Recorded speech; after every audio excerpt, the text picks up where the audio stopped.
안녕하세요. 알맹이만 원하는 자 알짜이자 고양시에서 제로웨이스트 샵 나부를 운영하는 이선정 대표입니다. 오늘은 지구를 살리는 제로웨이스트 꿀템과 소비자가 바꾸는 쓰레기 문화에 대해 알아보겠습니다. 이 중에 플라스틱이 안 들어간 것은 무엇일까요? 담배꽁초도 필터에 플라스틱이 들어가고 타이어도 플라스틱이 들어가고 합성섬유 의류도 폴리에스테르 등 플라스틱이 들어갑니다. 정답은 각질 제거제인데 2017년 7월부터 각질 제거에 사용하는 미세 플라스틱 알갱이를 화장품에 사용하는 것이 금지되었습니다. 이는 작은 크기 때문에 하수 정화 시설에서 걸러지지 않고 물고기 등 먹이 사슬을 통해 인체로 다시 돌아와 유해하다는 지적이 꾸준히 제기되면서 온데 따른 것입니다. 그렇다면 미세 플라스틱 안 나오고 썩지 않는 쓰레기 대신 선택할 수 있는 플라스틱 프리 제로 웨이스트 꿀템을 소개해 드릴게요. 제로웨이스트 실천 꿀템 60편을 먼저 보여드리면 먼저 플라스틱 튜브에 담긴 치약 대신에 이렇게 종이 포장으로 된 지퍼만 잘라서 일반 쓰레기로 배출하고 종이는 분리 배출 가능한 고체 치약과 플라스틱 케이스 대신 이렇게 유리나 종이 케이스로 되어서 안에 치실만 리필이 가능한 플라스틱 프리 치실을 추천합니다. 그리고 플라스틱 소재의 샤워 타올은 미세 플라스틱의 주범으로 천연 소재의 면이나 삼배 타올로 된 샤워 타올을 추천드리고 플라스틱에 든 샴푸, 린스 대신에 샴푸바, 린스바, 바디워시 바처럼 이렇게 비누를 사용하면 플라스틱 없는 욕실을 만들 수 있습니다. 그리고 욕실에서 가장 자주 쓰는 칫솔인데요. 썩는데 500년 걸리는 플라스틱 칫솔 대신에 이렇게 대나무 칫솔을 추천드려요. 대만 대나무이고 이게 모는 일반 칫솔과 같은 나일론 미세모거든요. 이렇게 부드러워서 부드럽게 사용이 가능하고 대나무 칫솔은 썩는데 100년 정도밖에 소요가 되지 않는다고 합니다. 당연히 썩으면서 유해 물질도 플라스틱 칫솔보다는 덜 나오겠죠? 또 평소에 플라스틱으로 만들어진 물티슈 대신에 이렇게 소창면 와이프스나 손수건을 사용하는데 저는 물티슈를 안 사고 안 받고 안 쓴 지 한 몇 년 정도 되었고 와이프스나 행주, 손수건을 사용하고 있습니다. 다음은 주방에서 제일 많이 쓰는 수세미를 추천해 드릴 텐데 예전에 어머님들이 아크릴 수세미를 떠서 이렇게 나눠주는 게 유행이었던 적이 있어요. 바로 이 아크릴 수세미가 미세 플라스틱의 주범으로 알려지고 요즘은 이렇게 삼배실 수세미나 이런 천연 수세미가 대세입니다. 주방에서도 마찬가지로 플라스틱 용기에 담긴 주방 세제 대신에 설거지 비누를 이용하면 플라스틱 없는 주방을 만들 수 있고요. 이렇게 텀블러는 기본템으로 쉽게 들고 다닐 수 있고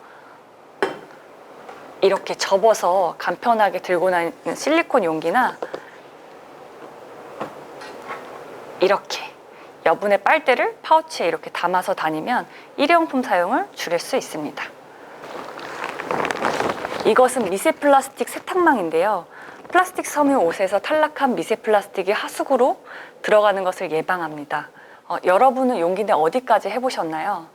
용기 내는 실제 용기와 마음의 용기가 조금 필요한데 저는 가볍게 김밥부터 마라탕, 부추전, 커피 원두, 어묵, 와플까지 사진에는 없지만 이제 며칠 전에 회까지 용기를 내봤습니다. 그리고 용기 내 음식들로 채워진 포트럭 파티도 가능하고 텀블러는 너무 쉽고 세제 리필도 제로 웨이스트 실천러라면 필수입니다. 용기 내 생각보다 참 쉬워요. 깨끗한 용기를 준비하고 꺼내서 이렇게 알맹이만 쏙 담고 뚜껑을 닫으면 끝입니다. 하지만 제로 웨이스트를 개인이 실천하기에는 벅찬 게 현실입니다. 왜냐하면 용기를 들고 가도 시중의 제품들은 대부분 개별 포장이 되어 있고 소비자가 쓰레기를 줄이고자 하는 노력들이 있더라도 한계가 올 수밖에 없습니다. 그렇다면 오늘 어떻게 할 수 있을까요? 그래서 지금부터 일회용 플라스틱 거절하는 사례들을 통해 소비자가 바꿀 수 있는 쓰레기 문화에 대해 알아볼게요. 2019년부터 대형마트 등 일정 규모 이상의 슈퍼마켓에서는 비닐봉투 사용을 금지했지만 시장은 예외로 시장에서 장을 보면 친절하게도 한 품목마다 비닐에 자연스럽게 담아주다 보니 장바구니 없이 장을 보면 이렇게 많은 비닐을 사용할 수밖에 없었습니다. 이런 비닐 천국을 눈뜨고 볼 수 없었던 사람들이 모여 장바구니를 대여하는 캠페인이 시작되었고 플라스틱 없이 이렇게 알맹이만 사는 분들께 과일, 채소 등 알맹이만 드리는 캠페인을 펼쳐 장바구니 사용을 독려했습니다. 그 캠페인이 바로 플라스틱 프리 캠페인이고, 알맹이만 원하는 사람들이 모은 목소리의 힘으로 망원시장에서 현재 알맹이만 살 수 있는 것들이 많아진 것처럼 일회용 포장 대신 다회용기, 껍데기 없이 알맹이만 담아가는 개별 포장 없는 문화를 만들어가는 것이 아주 중요합니다. 그래서 만들어진 이곳은 국내 최초의 세제 리필샵입니다. 과일 채소는 시장에서 알맹이만 살 수 있게 되었지만, 세제는 살 때마다 불필요한 플라스틱 껍데기 쓰레기가 발생하는 걸 참지 않고 망원시장 카페 M의 창고로 쓰이던 한쪽 공간이 무인 세제 리필샵으로 탄생했습니다. 이곳은 국내 최초의 화장품 리필이 시작된 제로웨이스트 샵으로 용기에 원하는 만큼만 담아 구입하고 우유팩, 플라스틱 병뚜껑, 커피 찌꺼기 등 쓰레기에게 새 생명을 주는 자원순환이 가능한 공간입니다. 제로웨이스트 샵들이 판매랑 자원순환만 하느냐? 아닙니다. 각종 쓰레기 어택에도 앞장서고 있는데, 브리타라고 들어보셨나요? 무전력 정수기로, 친환경 정수기로도 많이 알려진 세계적인 브랜드이지만, 유럽에서는 필터 회수 프로그램을 운영하면서 아시아에서는 운영하지 않아 쓰레기를 줄이고 싶은 분들이 직접 패킹해서 사용하다가 쓰레기를 줄이는 데 진심인 소비자들이 모여 서명운동을 통해 아시아 최초로 한국에서 필터 회수 프로그램이 시작되었습니다. 이렇게 일회용품 쓰레기의 불편함을 느끼는 소비자가 목소리를 내면 기업과 쓰레기를 대하는 문화도 바뀔 수 있습니다.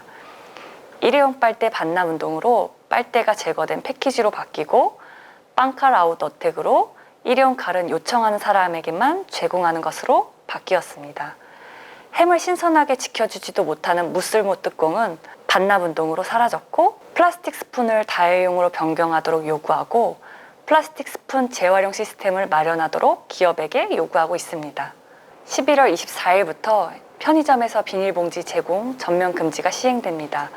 19년 1월부터 시행된 대형마트와 슈퍼마켓 비닐봉지 제공 전면 금지 결과로 제과업계 비닐봉지 사용량이 약 83% 감소한 것을 보면 이번 시행으로 엄청난 양의 쓰레기가 감소할 것으로 기대합니다. 지난 6월 일회용 플라스틱컵 보증금제가 유예되고 11월 시행도 세종과 제주에서만 시범 운영으로 축소된다고 합니다. 우리나라는 이미 컵 보증금제를 시행한 적이 있고, 보증금제 시행 국가는 해당 플라스틱병 재활용 매해 80% 이상 달성하고, 하와이 보증금제 시행 1년 만에 해변에 버려진 플라스틱병이 절반이 감소하는 등 효과가 확실하기 때문에 이런 쓰레기들을 줄이기 위해 기업과 국가 모두 동참할 수 있는 정책이 필요하다고 생각합니다. 사진은 컵 보증금제가 유예되고 컵축깅을 한 7월의 홍대 거리입니다. 이 사진은 일회용 컵 보증금제를 제대로 시행하라고 목소리 내는 퍼포먼스고, 후퇴하는 플라스틱 감축을 언론에서도 꼬집고 있습니다. 이렇게 일회용 없는 삶에 진심인 분들이 국내 최초 일회용 컵 없다방, 다회용 커피차로 일회용품 없이 가능하다는 것을 보여주고 있습니다. 이상 이번 시간은 쓰레기 없는 삶에 대해 고민하는 시간이 되셨기를 바랍니다. 감사합니다.